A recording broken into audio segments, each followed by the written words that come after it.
Guest from across the street, City Hall, City of Jackson Public Information Officer, Aaron Dimick. Hey, Aaron. Hello, Bart. Good afternoon. Good afternoon. Nice to see you. Yes. It's election day. It's been election day for a while. So the city has launched its first cycle of early voting for the presidential primary election, and people can go to City Hall and vote if you're a registered voter in the city of Jackson. How has it been going so far? Are you seeing people putting their ballots in?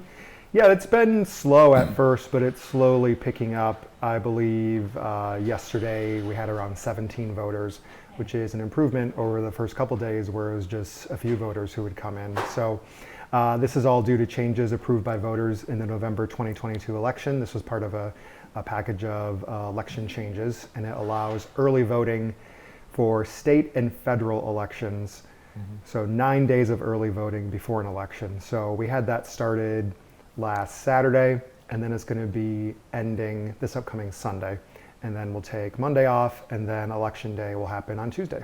So even on Sundays, you can vote? That's right. I believe it's from 8:30 a.m. to 4:30 p.m. And it's just like walking into your polling place on election day. It's the same procedures. You go, you check in, you get checked out, and then you vote, you submit your ballot, and then you leave. Where is it being done?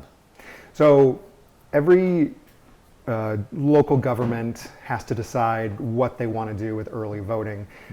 Some smaller townships might join up with their county, but then a bigger city like Jackson, we can determine our own voting site. So we have one early voting site, and that is on the second floor of City Hall, 161 West Michigan Avenue. Oh, awesome. So it's for the presidential primary. That's right. Right. So there's only one issue. People have to, for this, they have to choose either Democratic or Republican. Right, and it's an open primary. It's not like other states where you have to be registered or you have to caucus or anything like that. You just go and get a ballot for either Democrat or Republican. So everyone knows how this is going to turn out. So it's not like a big election where there's, a lot of unknowns. So it's kind of hard to see if this is going to be make a big difference in turnout.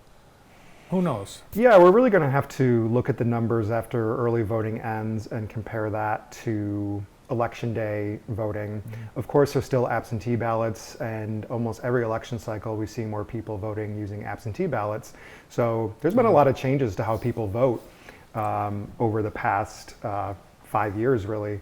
So it's just going to be interesting to see what this means. I think it'll definitely come in handy when we have an election for governor or a presidential election. That'll kind of help alleviate some of the strain of voting on election day. This really just gives people more options to vote. It gives people more time to vote if they want to. I did early voting on Tuesday. I found it to be very convenient. I was glad to get it out of the way and get that done.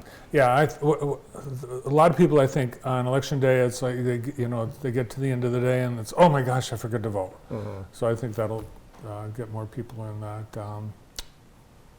they're forgetful. And you still get an I voted sticker. Yeah. We've got, there's a sticker. Everyone gets a sticker, and some people collect those. That's my sticker. That's yours. Yeah, it's your sticker. after I voted. The State of the City, it's a fairly new tradition in Jackson. How many years have we had it? We've been doing it since 2018, so to do the math, I guess that means it's... Can't do the math. 6 years. Right. This would be sixth year. We've been doing it since 2018. It started with Mayor Doby's, and Mayor Mahoney has been continuing that tradition. This will be Mayor Mahoney's third State of the City address, and this year it's going to be happening on Wednesday, March 20th at the City Center. And for many people, they're hearing that name City Center for the very first time. Yeah, this is our first event at the building since we renamed it. We renamed it in 2022, but obviously there's no sign because the building isn't occupied and we haven't had any events there. But we want to come up with a new name for the building just because it's no longer a Masonic temple. So kind of wanted to move forward with a new name because there's going to be a lot of different activities happening there. The way we're seeing it, it's going to be somewhat of a downtown community center. Right now there's plans for food service training center and incubator kitchen on the ground level. And then the rest, we're still getting figured out. And it's not been rebuilt yet. There has been work going on there. The only work that's been happening is just getting the building up to modern standards, like a new elevator, clearing out. There's a new elevator? Yeah, Wow. yeah. That work's been going on. So just kind of some interior work to get the building ready for reconstruction, clearing a lot of things out, getting the utilities up to snuff, things like that. Oh, good. And we have a new website for the City of Jackson. Uh-huh. Still going to be cityofjackson.org, and it's still going to have all the same things on there. But essentially how this works is there's a preview. There's still a little bit of tinkering that we need to do with the website, but it's really just a big refresh for our homepage. And our website vendor is Civic Plus, and we have a contract with them, and every 4 years they do a free redesign of the homepage of our city website. So I worked with them to oversee the redesign, and what we did is we really looked at the main pages of where people are going for information. So we did our best to have that information plugged in on the homepage of the website, ready to go. Nice, looks great. Thank you. Yeah. It's really, I think it's been very easily navigable, and looks even better today. Thank you. Nice Yeah, job. so that's going to be launching this upcoming Tuesday. And it's really just a refresh of the homepage, moving some things around, and then the interior pages are going to look different too, but all the same information is still going to be there. The gentleman from the Hayes was here, from J. Jeffers and Company. Sounds like they're getting close to having an announcement. Yeah, we're eagerly awaiting that too. Yeah. So maybe maybe we might see some sort of a groundbreaking, but they are making deals right now for first and second floor retail space. So it sounds like they really have a high level of confidence. Yeah, and that's really going to be a game changer for the west side of downtown.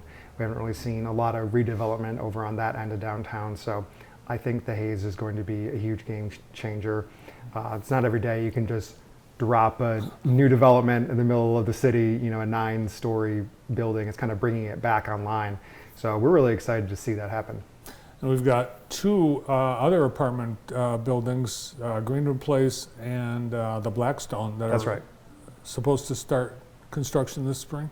Yeah, I would expect to see those take shape during the construction season, spring, summer. I believe the property transfers are kind of happening as we speak, finalizing the sales and everything like that. Great. A lot of great things going on. Yeah, it's exciting. It's an exciting time to be in Jackson. It is, it really is. Thanks for coming in. Thanks for having me. Our City of Jackson Public Information Officer, Aaron Dimick. We've got, yes,